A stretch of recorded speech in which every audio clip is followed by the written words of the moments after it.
welcome back to your channel House to Home. இன்னைக்கு நம்ம பார்க்க போறது ஒரு ரெசிபி எபிசோட் தான். டிராகன் சிக்கன் ரெசிபி ரெஸ்டாரண்ட் ஸ்டைல்லே எப்படி வீட்லயே பண்ணி அசத்தலாங்கிறத பார்க்க போறோம்.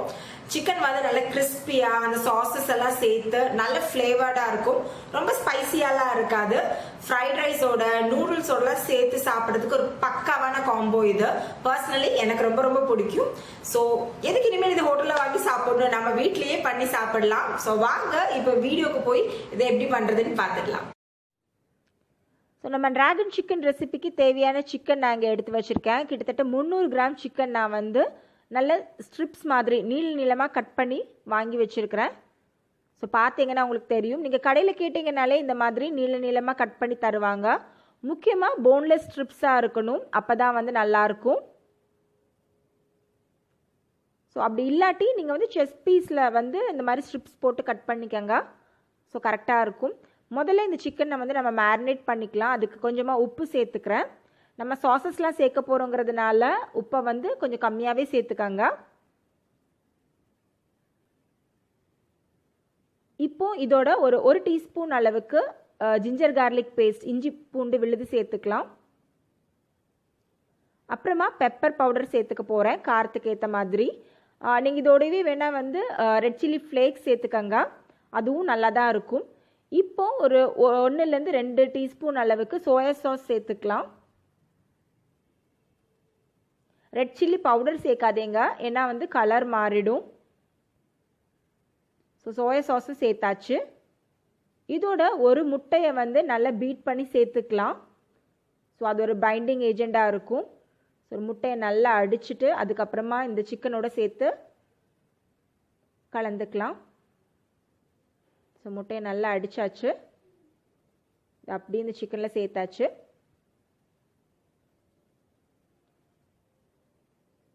ஸோ கடைசியாக இதோட ஒரு 2 டேபிள் ஸ்பூன் அளவுக்கு கார்ன்ஃப்ளவர் சேர்த்துக்கலாம். அவ்வளோதான், நம்ம மேரினேஷனுக்கு தேவையான எல்லா இன்க்ரீடியன்ஸும் சேர்த்தாச்சு. இதை நல்லா கலந்து விட்டுக்கோங்க, நல்லா மிக்ஸ் பண்ணிக்கோங்க. மசாலா எல்லாமே வந்து நல்லா கோட் ஆகணும், ஈவனாக கோட் ஆகணும் முக்கியமாக. ஸோ கலந்துட்டு காட்டுறேன். ஒரு 30 நிமிஷமாவது நீங்கள் வந்து இந்த சிக்கனை வந்து மேரினேட் பண்ணி வைக்கணும். ஃப்ரிட்ஜில் வச்சிங்கன்னா ஒரு 15 நிமிஷம் வச்சு எடுத்துக்கோங்க. ஸோ சூப்பராக மேரினேட் வந்துடும். யூஸ்வலாகவே நம்ம வினிகர் சோயா சாஸ்லாம் சேர்க்குறப்போவே வந்து மேரினேஷன் வந்து சீக்கிரமாக நடக்கும். ஸோ இது 30 நிமிஷம் நம்ம வந்து மேரினேட் பண்ண விட்டுடலாம். ஸோ இது அப்படியே இருக்கட்டும். ஸோ மீன்வைல் நான் வந்து ஒரு பவுலில் ஒரு டேபிள் ஸ்பூன் அளவுக்கு டொமேட்டோ கெச்சப் எடுத்துருக்கிறேன். இதோட ஒரு table spoon red chilli sauce சேர்த்துக்கிறேன். உங்ககிட்ட ரெட் சில்லி சாஸ் இல்லாட்டி நீங்கள் வந்து ரெட் சில்லி பேஸ்ட் கூட சேர்த்துக்கலாம். வெறுமனே ரெட் சில்லிஸை வந்து தண்ணியில் ஊற வச்சுட்டு அப்புறமா அரைச்சி சேர்த்துக்கங்க. ஸோ டொமேட்டோ கெச்சப்பும் ரெட் சில்லி சாஸும் சேர்த்தாச்சு. இதோட சோயா சாஸ் சேர்த்துக்கலாம்.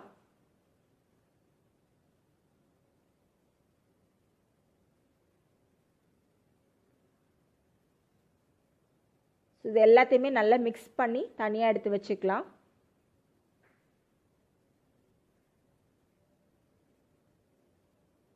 நீங்கள் உப்பு மட்டும் ரொம்ப கவனமாக சேர்க்கணும் இந்த ரெசிபிக்கு, ஏன்னா நம்ம ஆட் பண்ணுற இந்த சாஸஸில் எல்லாமே உப்பு இருக்கும்.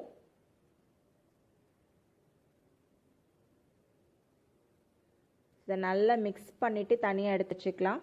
ஸோ சிக்கன் மேரினேட் ஆனதுக்கப்புறமா இந்த பீசஸ் எல்லாம் நம்ம ஃப்ரை பண்ணணும். இதுக்கு சிக்கன் மூழ்கிற அளவுக்கு எண்ணெய் ஒரு கடாயில் எடுத்துருக்கிறேன். எண்ணெய் நல்லா சூடாகணும். சூடானதுக்கப்புறமா நம்ம சிக்கன் பீசஸை சேர்த்து பொரிச்சு எடுத்துக்கலாம். இப்போ நல்லா சூடாயிடுச்சு. எண்ணெய் சூடானதுக்கப்புறமா கம்ப்ளீட்டாக சிம்மில் வச்சுட்டு அதுக்கப்புறமா சிக்கன் பீசஸை சேர்த்துக்கோங்க. இல்லாட்டி வெளியில் நல்லா ப்ரௌனாக கரிஞ்ச மாதிரி இருக்கும், உள்ளே வந்து சுத்தமாக வெந்திருக்காது. ஸோ அதுக்கு வந்து குக்கிங் டைம் கொடுக்கணும். ஸோ ஒரு லோ மீடியமில் வந்து ஃப்ளேமை வந்து மெயின்டைன் பண்ணுங்க. குக் ஆகிறப்ப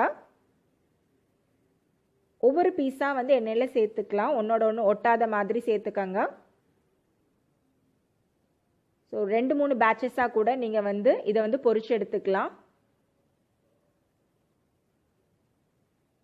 நம்ம ஸ்லிம்மான ஸ்ட்ரிப்ஸாக கட் பண்ணியிருக்கிறதுனால ரொம்ப நேரம் தேவைப்படாது. ஒரு 5 மினிட்ஸ் இருந்தாலே போதும். இது பக்காவாக வந்து கிறிஸ்பியாக பொரிஞ்சு வந்துடும். ஸோ ஒரு சைடு குக் ஆனதுக்கு அப்புறமா இன்னொரு சைடு திருப்பி போட்டு அதையும் குக் பண்ணுக்கங்க. ரொம்ப ப்ரௌன் ஆகணும் அப்படிங்கிற தேவையெல்லாம் கிடையாது. இந்த மாதிரி தான் இருக்கணும் கலர். ஸோ இன்னொரு சைடும் நல்லா பொரிச்சதுக்கு அப்புறமா அதை தனியாக எடுத்து வச்சுக்கலாம்.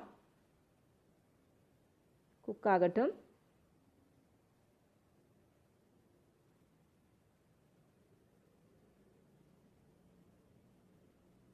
ஒன்னோட ஒன்று ஒட்டாத மாதிரி பார்த்துக்கங்க. 2 சைடும் எல்லாமே சூப்பராக குக் ஆகிடுச்சு சிக்கன் கம்ப்ளீட்டாக. இதை நான் வந்து ஒரு பிளேட்டில் எடுத்து வச்சுக்கிறேன்.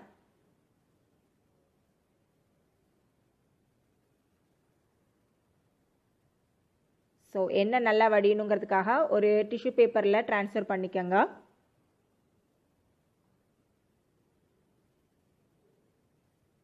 நீங்கள் இப்படியே கூட குழந்தைங்களுக்கு சாப்பிட கொடுக்கலாம். ஒரு சாஸ் டிப்போட கொடுத்தீங்கன்னா கண்டிப்பாக விரும்பி சாப்பிடுவாங்க. ஈவினிங் டைமில் ஒரு ஸ்நாக்ஸாக எடுத்துக்கலாம். நிஜமாவே நல்லா தான் இருக்கும்.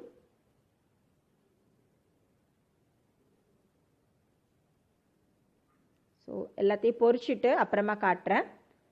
ஸோ சிக்கன் எல்லாம் பொரித்து தனியாக எடுத்து வச்சதுக்கு அப்புறமா மறுபடியும் ஒரு பேனில் ஒரு 2 டேபிள் ஸ்பூன் அளவுக்கு எண்ணெய் சேர்த்துக்கிறேன். எண்ணெய் சூடானதுக்கு அப்புறமா ஒரு டேபிள் ஸ்பூன் அளவுக்கு இஞ்சியும் பூண்டும் நல்ல ஃபைனாக சாப் பண்ணி வச்சுருக்கிறேன். இதை சேர்த்துக்க போகிறேன்.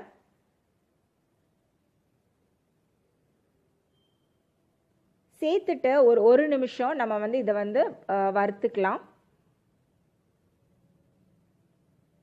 அந்த இஞ்சி பூண்டோட ஃப்ளேவர் இந்த எண்ணெயில் நல்லா சேரட்டும்.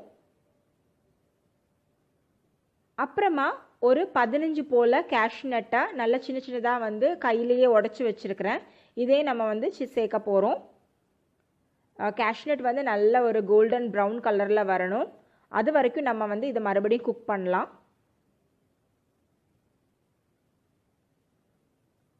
ஸோ இஞ்சி பூண்டு கேஷ்யூ எல்லாம் சேர்த்து இப்போ நான் வறுத்துட்ருக்கிறேன். கேஷ்யூ ஓரளவுக்கு ப்ரௌன் ஆயிடுச்சு. இப்போது நீல வாக்கில் கட் பண்ண மாதிரி பெரிய வெங்காயம், அப்புறமா கேப்சிகம் அதுவும் வந்து நீல நீளமாக கட் பண்ணி வச்சுருக்கிறேன். நீங்கள் வந்து நல்ல கலர்ஃபுல்லாக இருக்கணும் அப்படின்னு நினச்சிங்கன்னா எந்த கலர் கேப்சிகம் வேணாலும் யூஸ் பண்ணலாம். நான் இன்றைக்கி வந்து ரெட் அண்ட் க்ரீன் யூஸ் பண்ணியிருக்கிறேன். நீங்கள் ரெட் க்ரீன் எல்லோ அந்த மாதிரி எல்லா கலரும் யூஸ் பண்ணுங்கள். அது ரொம்பவே நல்லாயிருக்கும். இதோட ஒரு பிஞ்ச் சால்ட் மட்டும் சேர்த்துக்கிறேன். ஸோ தட் வெங்காயம் சீக்கிரமாக குக் ஆகும். பட் மறுபடியும் சொல்கிறேன்னு தப்பாக நினைக்க வேண்டாம். சாஸஸில் உப்பு இருக்கும். ஸோ பார்த்து சேர்த்துக்கங்க. வெங்காயம் ஓரளவுக்கு டிரான்ஸ்பேரண்ட் ஆகிற அளவுக்கு, அதாவது லைட்டாக பிங்கிஷ் ஆகிற அளவுக்கு நீங்கள் குக் பண்ணால் போதும். செமி குக் ஆனால் போதும். யூஸ்வலாக வந்து எல்லா இண்டோ சைனீஸ் ரெசிபிலையும் வெஜிடபிள்ஸ்லாம் பார்த்தீங்கன்னா செமி குக்காக தான் இருக்கும். கலர் மாறாமல் அப்படியே இருக்கும். அதுதான் அந்த ரெசிபியோட அழகே. பார்க்கவும் நல்ல அட்ராக்டிவ்னஸை கொடுக்கும். ஸோ வெங்காயம் ஒரு அளவுக்கு கலர் சேஞ்ச் ஆகி லைட்டாக ஒரு டிரான்ஸ்பேரண்ட் ஆகிற மாதிரி ஒரு ஸ்டேஜ் வரும்ல, அந்த அளவுக்கு குக் பண்ணிக்கோங்க. ஸோ பார்த்தீங்கன்னா தெரியும், இந்த அளவுக்கு குக் ஆனால் போதும். ஸோ இந்த ஸ்டேஜில் நம்ம மிக்ஸ் பண்ணி வச்சுருக்கிற சாஸஸ், டொமேட்டோ கெச்சப், அப்புறமா ரெட் சில்லி சாஸ், அப்புறம் சோயா சாஸ், இது எல்லாத்தையும் நான் இதோட சேர்த்துக்க போகிறேன்.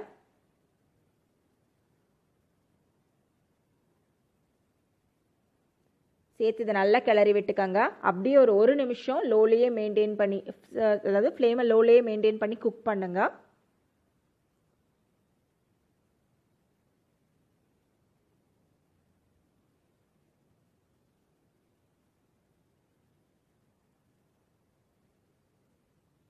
ஸோ நீங்கள் டொமேட்டோ கெச்சப் வேணால் இன்னும் கொஞ்சம் கூட 2 டேபிள் ஸ்பூன் அளவுக்கு தாராளமாக சேர்க்கலாம்.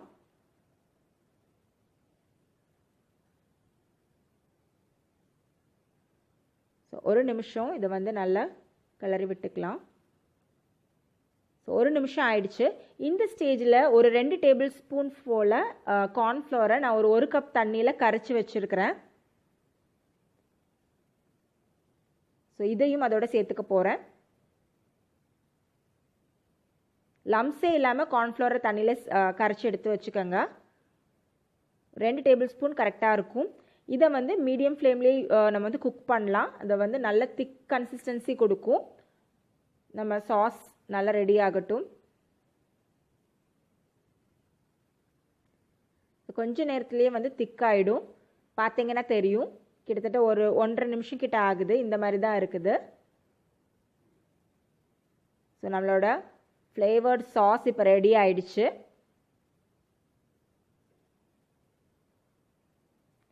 இதில் நம்ம ஃப்ரை பண்ணி வச்சிருக்கிற சிக்கன் ஸ்ட்ரிப்ஸ் இப்போ சேர்க்க போகிறோம்.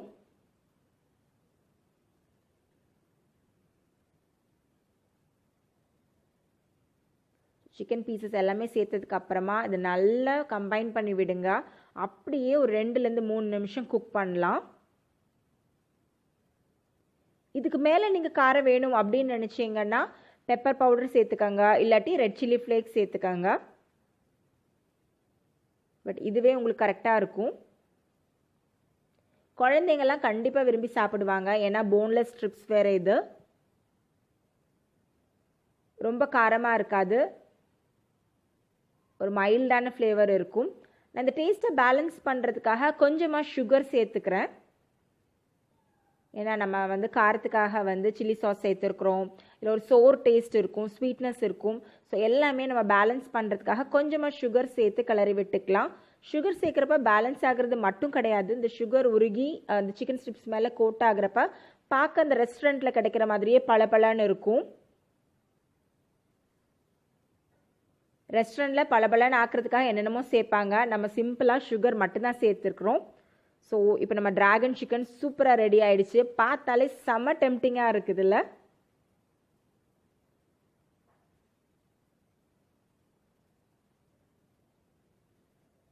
ஒரு ஃபைனல் டச்சுக்காக இதில் கொஞ்சமாக ஸ்ப்ரிங் ஆனியன்ஸ் நான் தூவிக்கிறேன். மறுபடியும் ஒரு தடவை நல்லா கிளறி விட்டுடலாம்.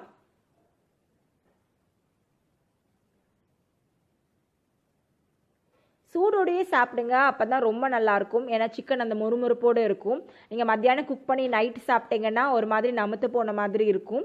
டேஸ்ட்டு நல்லா தான் இருக்கும், இருந்தாலும் அந்த கடையில் கிடைக்கிற மாதிரியான ஒரு இது கிடைக்காது, ப்ரெசன்டேஷன் கிடைக்காது.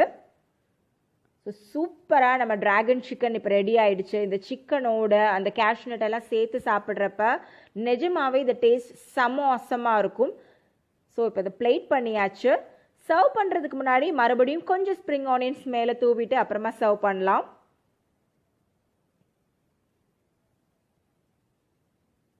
இப்போ நம்ம யம்மி டிராகன் சிக்கன் ரெடி ஆயிடுச்சு.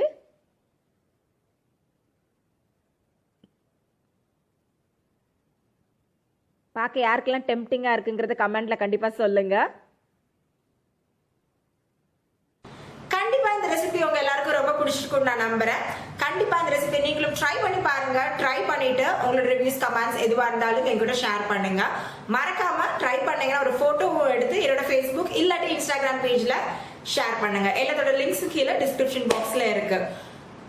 சேனலை மறக்காம சப்ஸ்கிரைப் பண்ணிடுங்க. சப்ஸ்கிரைப் பண்ணது மட்டும் இல்லாம பக்கத்துல இருக்கிற பெல் ஐக்கனையும் பிரஸ் பண்ணீங்கன்னா நான் வீடியோ அப்லோட் பண்ணும்போது எல்லாம் உங்களுக்கு நோட்டிபிகேஷன்ஸ் உடனே வரும். ஸோ மறுபடியும் ஒரு இன்ட்ரெஸ்டிங்கான வீடியோ இல்லாட்டி ஒரு ரெசிபியோட நான் உங்க எல்லாரையும் மீட் பண்றேன். தேங்க்ஸ் ஃபார் வாட்சிங் ஹவுஸ் டு ஹோம்.